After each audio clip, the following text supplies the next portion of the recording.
Tumaas ang presyo ng ilang klase ng isda gaya ng galunggong sa ilang palengke. Sabi ng Bureau of Fisheries and Aquatic Resources of BIFAR, gasto sa delivery at transportasyon ang nagpapataas sa presyo.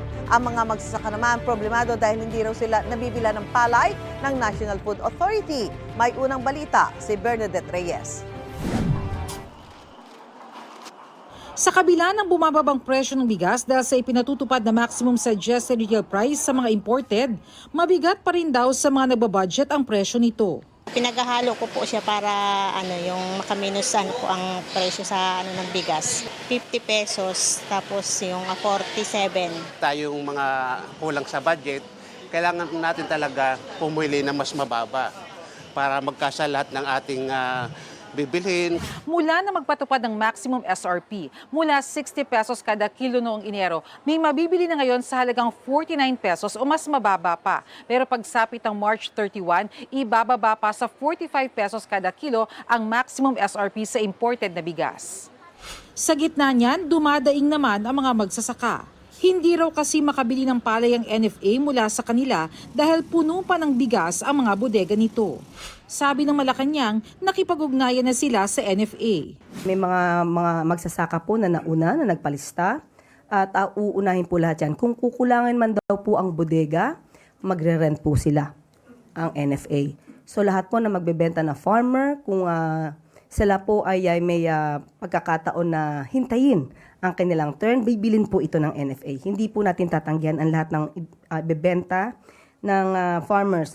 Kamakailan itinaas ng NFA ang buying price ng palay sa 24 pesos para sa clean and dry. 19 pesos naman ang bili ng NFA sa sariwang palay. Tumataas naman ang presyo ng isda tulad ng galunggong na nasa 400 pesos kada kilo. Mas mataas ito kumpara noong close fishing season. Bahagya ring tumaas ang presyo ng alumahan at tambakol. Matataas po ang presyo ngayon eh. Napipilitan ng mga tao bumili ng frozen kasi medyo mababa yung frozen na isda eh.